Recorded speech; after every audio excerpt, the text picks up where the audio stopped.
What's up, guys? Let's get after it with this week's Q&A. Thoughts on mid-shin rack pulls for guys trying to get stronger at hinging, not trying to maximize deadlift performance. I'm not a fan of rack pulls. In general, they kind of fuck up bars and racks. I would rather see a block pull, to be honest, or some sort of elevated deadlift. That said, if you're going to do rack pulls, mid shin is where it's at, and it is certainly a viable method to get stronger at hinging. There's no arguments about that whatsoever. I just personally don't like rack pulls for a number of other reasons, but yes, that is absolutely a viable movement for getting better at hinging.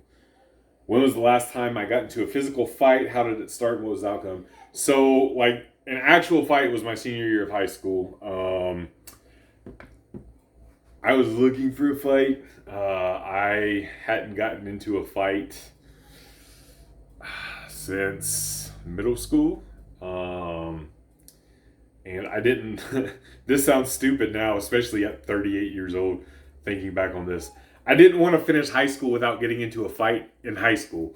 And I was looking for it, and we were playing volleyball, and there was this kid named Victor on the other team, and he spiked the ball, and after he spiked it, he did like this. He flexed his muscles, and I said something about him being little or something, and then he said something about he could box or some shit, and I pushed him, and then he came at me, and he took me down, and I had him in a headlock, but when he took me down, like, everybody was like, "Oh!"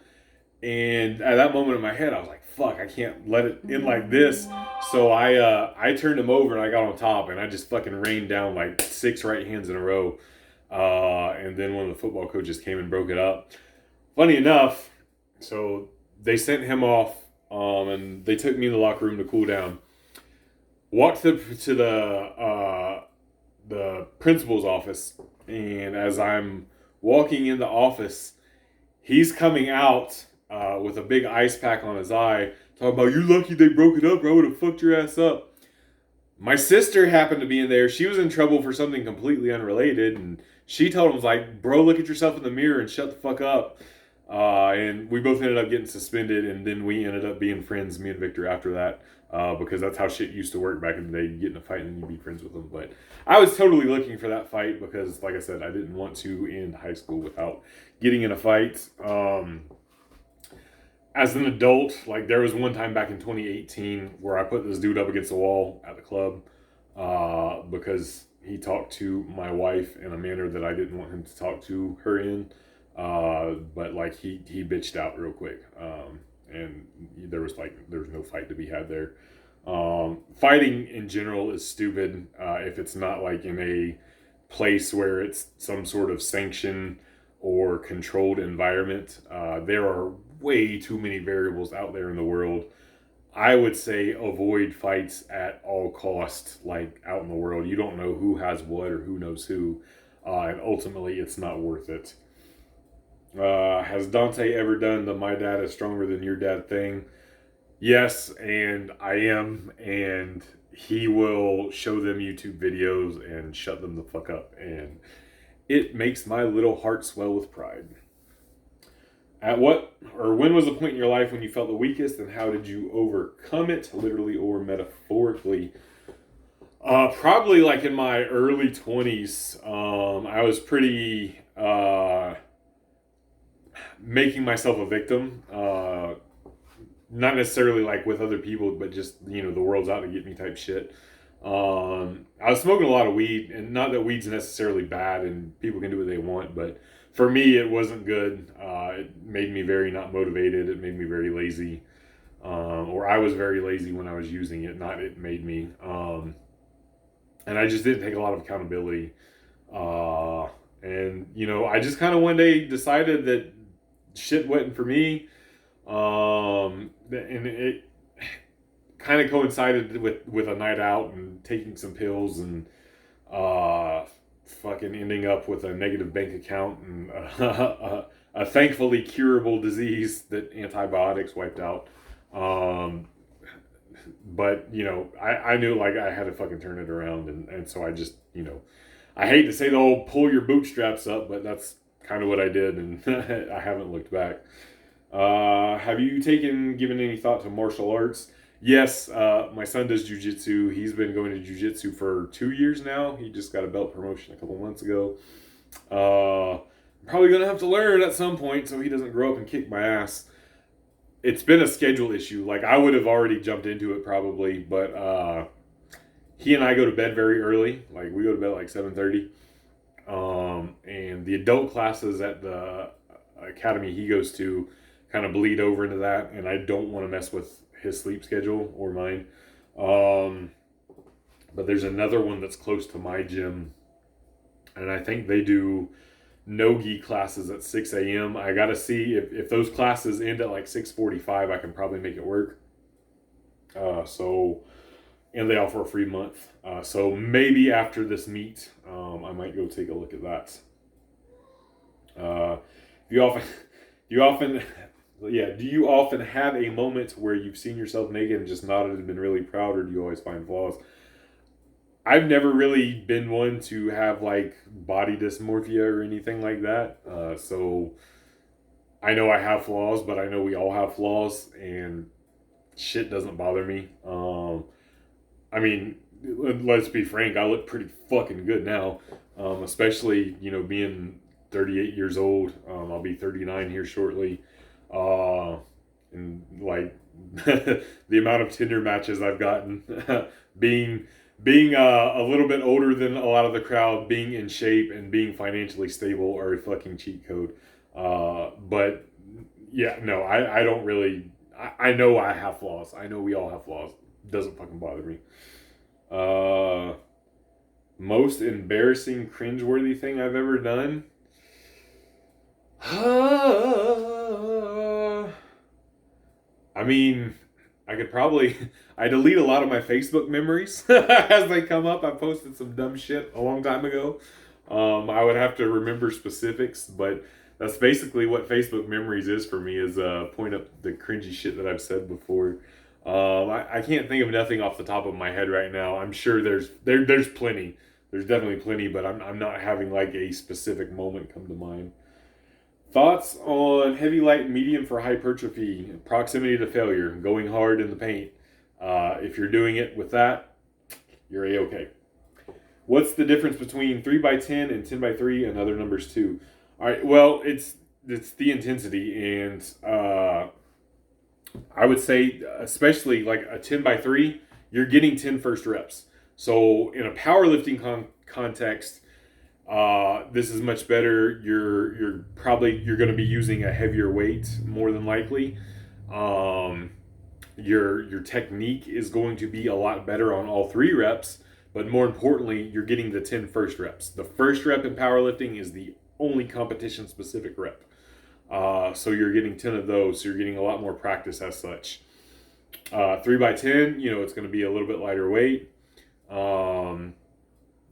And if hypertrophy is the goal, you can use either for hypertrophy. I think most people are going to tell you that 3x10 is going to be better generally for hypertrophy if you're getting close to failure, and it's probably the case.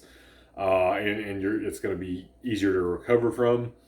That said, unless you're using 10x3 at like 50 or 60% using compensatory acceleration, there's other variables that play there. But the biggest thing is, and I'm just going to relate this to powerlifting, and I don't have any other context, but you're going to have way more reps that are way closer related to transferring 1-to-1 to your competition reps with a 10x3 than you are a 3x10. Generally speaking, taking powerlifting out of it and taking any special speed work, compensatory acceleration, or anything out of that, the 10x3 you're going to have 30 heavier reps that are going to tax your nervous system more and get you more prepared to lift heavier weights. Whereas the 3x10, it's going to be lighter weights.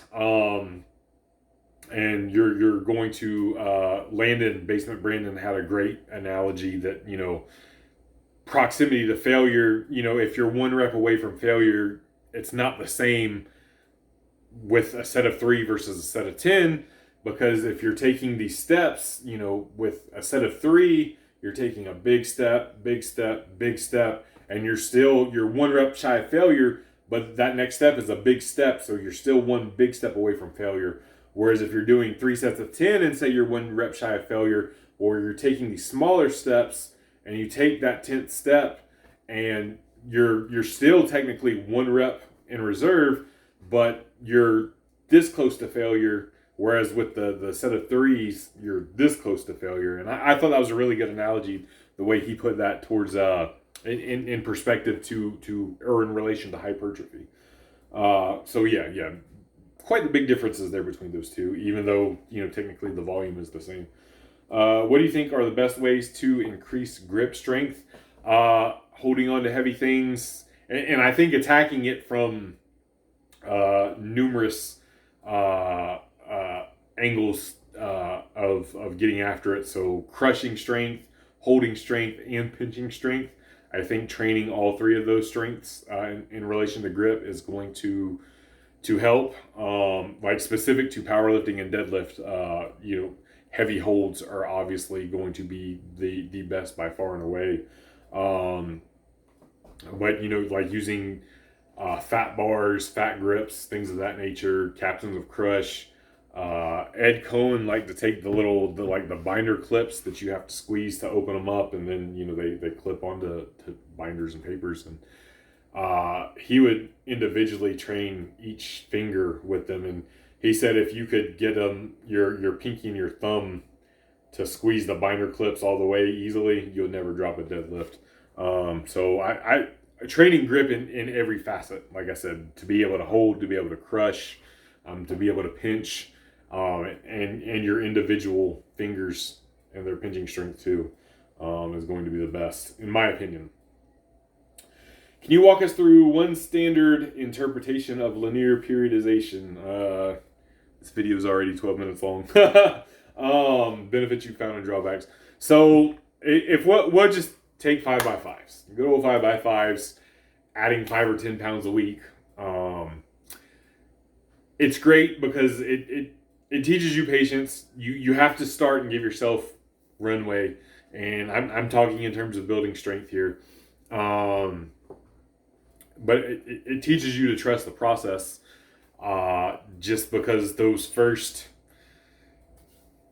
4 weeks, 8 weeks, if you started low enough, are going to be fucking easy. And maybe you're leaving some stimulus on the table early on, and you're not getting the most out of your workouts. But in the long run, it's going to pay off in the end, because your ceiling at the end of it is going to be a little bit higher, but for starting a little bit lower, because you may not be getting necessarily the hypertrophy adaptations at first, but you're still getting the nervous system adaptations. And that's going to help. Let me make sure some of the benefits you found. So yeah, the learning the patience and learning to trust the process. It's also, it's pretty recoverable in that sense, and we're just talking about 5x5 here. Until it's not, until you get to the very end, then depending on your frequency, those sessions do get tough to recover from, when your 5th set of 5 is all you fucking had, and you're at a pretty, you might be at 90 to 95% of what your 100% was when you started, or even higher depending upon how advanced you are when you started. So moving those numbers for 5 sets of 5 is going to take everything you've got at that point, and that's when the recovery, the benefit turns into not a benefit anymore, because it is hard to recover from. But you do get stronger, and in that sense, and it's easy to follow. I'm doing 5x5 next week. I'm going to add 5 pounds, or I'm doing 5x5 next week. I'm going to add 10 pounds, or I'm going to add 2.5 pounds. Whatever movement, if you got microplates, whatever.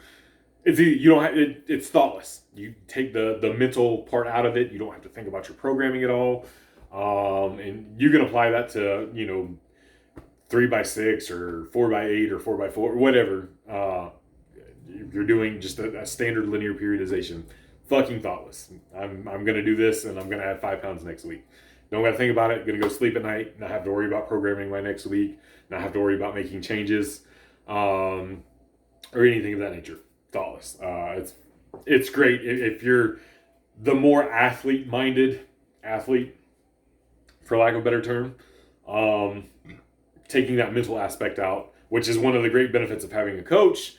Linear periodization in its truest form also takes that mental part out. You ain't got to think about it. Fucking fantastic.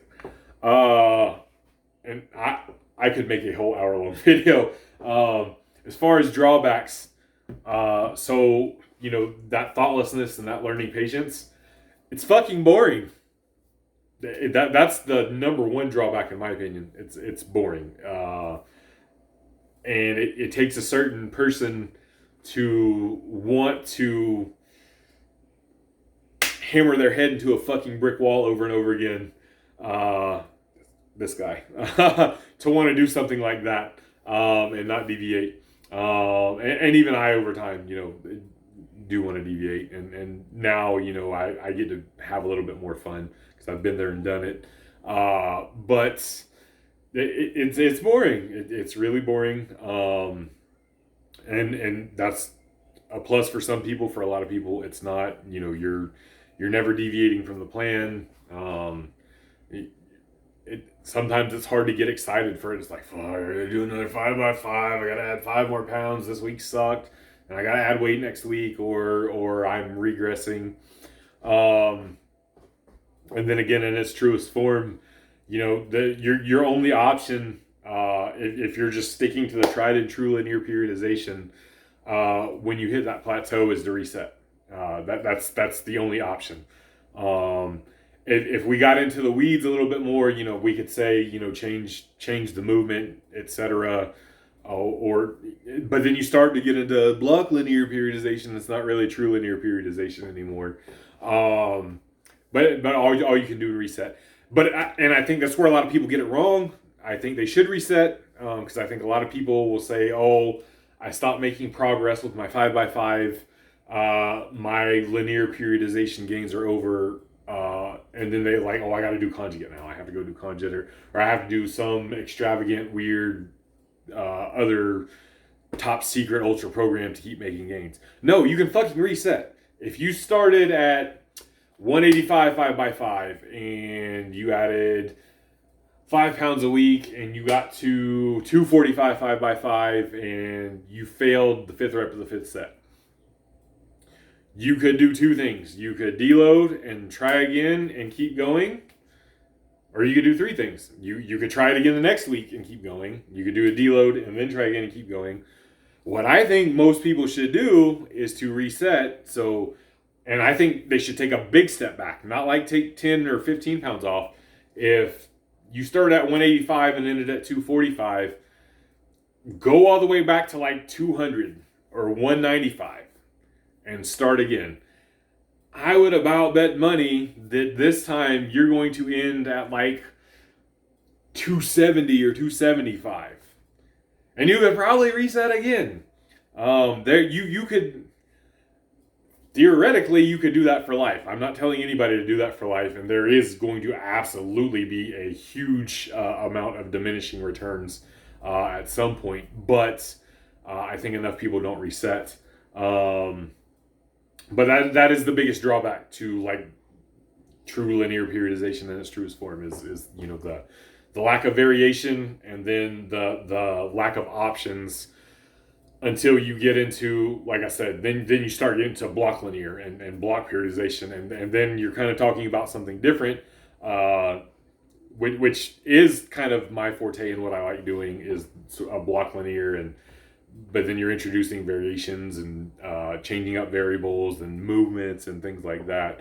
But that true linear, again, that's the two biggest drawbacks are it's boring, and all you can really do is reset and try again. And again, you're just banging your head into that wall over and over. And I could keep going on and on and on. What is one piece of interesting ancient internet fitness lore most people won't know about? The egg video. And if I get 10 members to sign up for channel memberships, I will release the egg video.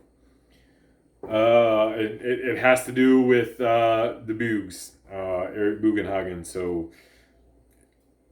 me and him had a little thing. That's that. Get me to 10 channel members and I will release it. Your thoughts on dealing with depression and hopelessness. Okay. Let me first say, I am not talking about this in the medical sense. I am not talking about being diagnosed with clinical depression. That is a whole nother can of worms. I was married to somebody who has those issues. I was with her for 16 years. We're not together anymore. It is a very serious thing. It is something I am not qualified to talk about. It is something that people should seek medical help and advice from. And there are therapists and doctors and medications, and that is way over my head. And that's not what I'm talking about. I am going to take this as somebody who is down on their luck, dealing with hard times, and you can be depressed. You can be in a state of depression without suffering from clinical depression. That's what we're talking about. I just want to make that very clear up front because I have no business. I probably do have some business speaking on the clinical depression just with my experience with living with somebody with it, but that's not what we're talking about here. We're talking about somebody who is having the feeling of it, not in the clinical sense. So staying busy. First and foremost, finding things to stay busy. Again, I am... divorce papers have been signed and everything, but, it's been me and my soon-to-be ex-wife split up last year in October. So there was definitely some momentary depression for me. I think staying busy is fucking huge. I know it is for me. And this is personally speaking, staying busy. I never cleaned my house so much in my life. And still, I've carried that habit with me. Just staying busy keeps the mind from wandering because when you're in that state of depression and feeling hopeless, like it's easy to get lost in your own thoughts, and they're typically not good thoughts at that point. So if you can stay busy, throw in some headphones, some music, or a podcast or something that distracts you, and staying busy, even if it's just fucking going for a walk or just pacing in your house. I've like cleaning my house, washing the dishes, doing laundry, etc. Staying busy has helped me so much. And you can kind of use that time as a transition. You've got to find a purpose, a reason, something to do, a goal to chase, a mission to accomplish, something like some sort of purpose. I have a son, so obviously it's built in. I don't have a fucking choice. My purpose is in his bedroom right now. I can't give up or quit because not only am I on the line, he's on the line. Got to do it for him. So that's easy for me. Purpose right there. But you have to find your own. And like I mentioned in one of my questions earlier, I had to pull my bootstraps up a long time ago because I was kind of down and in the dumps and down on my luck. And I'm not going to say like I found a sole purpose back then, but I just knew that, my purpose was to just to better myself at that point. And it was just a general purpose and a general cause, but it was enough for me. So you stay busy, find a purpose. Those helped me the most. And then like friends are great. Good friends can be hard to come by, but you got to put yourself out there. And I think, again, I'm no expert here, but humans in general, we're social creatures, and knowing somebody has your back is pretty fucking fantastic. And I don't know your situation personally, but those are the three main things I would focus on. Like, hey, first and foremost, just staying busy, just so you can stay out of your own fucking thoughts, is going to do the most. And then the finding friends and finding a purpose, No right or wrong order, but I do think staying busy, like finding shit to keep yourself busy, at least initially, it's cope. It's a fucking coping mechanism, but sometimes that's what you need to help you get to the next part. So that's how I dealt with it, and I think it can be a viable way to deal with it. Again, I am not speaking on this in the clinical sense, and I am not a doctor or a therapist, but I have been in that temporary state of depression and hopelessness before. I have also lived with somebody who deals with it all their life. I've been to therapy um, for a year, and that was very eye opening. That can be a thing. And now they have online therapists. My soon to be ex wife was actually using one for a little bit, and she found that to be even better for her than going and seeing an in person therapist. Because she got to stay in her own space and just do it via video chats, and it's relatively affordable. So I mean, if all else fails, like reach out. These online therapists, they are professionals, and in my experience, speaking with a therapist, a neutral third party about some of my issues and hearing their perspective on it, and not just the cause effect solution aspect of it, but them challenging me, to think and look at things from different perspectives can be helpful. So, there's that option too. Out of the big three in my experience, bench seems to be the one lift you can borderline hypertrophy yourself into being good at all season, but you can't really do it with the other two. Yeah, so there is some efficacy to this, and I think it's mostly because bench is easier to recover from, and it is it's not spinally loaded either, so it's least taxing on your CNS, and pressing in various forms, very much can work the same muscles, whereas squatting, depending upon high bar, low bar, how upright you stay, how close or wide your stance is, can be more or less posterior dominant, and deadlifts, there's not that bench isn't skilled, but you can more easily muscle fuck a bench press than you can squats or deadlifts. Squats or deadlifts, you have to be a lot more technically proficient. Bench can be just as, some can say even more technical than those two lifts. However, there's much more room for error, in my opinion. So while you can dial it in and be that much more efficient, technical deficiencies aren't going to punish you as much as squats and deadlifts. So I think that's probably mostly why you can't just hypertrophy your way, especially when you get a little deeper into it, with the squats and deadlifts so much. Some people will be able to, don't get me wrong, but generally speaking, just having to have that more flawless technique, not flawless, but more efficient technique on those two lifts, because you're going to get punished otherwise, and in kind of a dangerous manner. Bench press isn't really as dangerous as the other two as far as injury risks, when you get it wrong, in my opinion. Like I said, there's a lot more room for error. We've seen a lot more like bodybuilder bros just come out of nowhere with giant bench presses, and you don't really see it quite as much with the other lifts. Do you think adding calories is still helpful if you're eating 4,000 plus calories but not gaining weight? Yes. I mean, do you want to gain weight?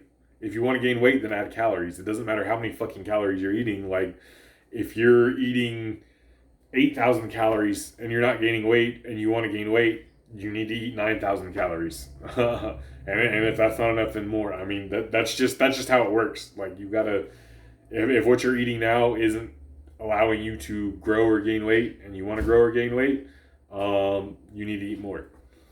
How to fix shoulder and arm size, muscle and strength imbalance, left side smaller than right. I would say you don't need to change too much. and I think sometimes imbalances are like internal, and we have, you know, like your left arm might be half an inch longer than your right arm and things of that nature. That said, I would just do your regular work, and then like when you're doing dumbbell shit, you know, if you're doing like 10 to 15 reps with each arm, you know, add another 5 or 6 on your weaker, smaller side. But I don't think you should need to do too much to catch up. And again, I would also look at, you know, some of your measurements. A lot of us are where all of us are, you know, not perfectly symmetrical. And I think sometimes there's some of that at play that we don't take into account for why one side might be smaller or weaker than the other.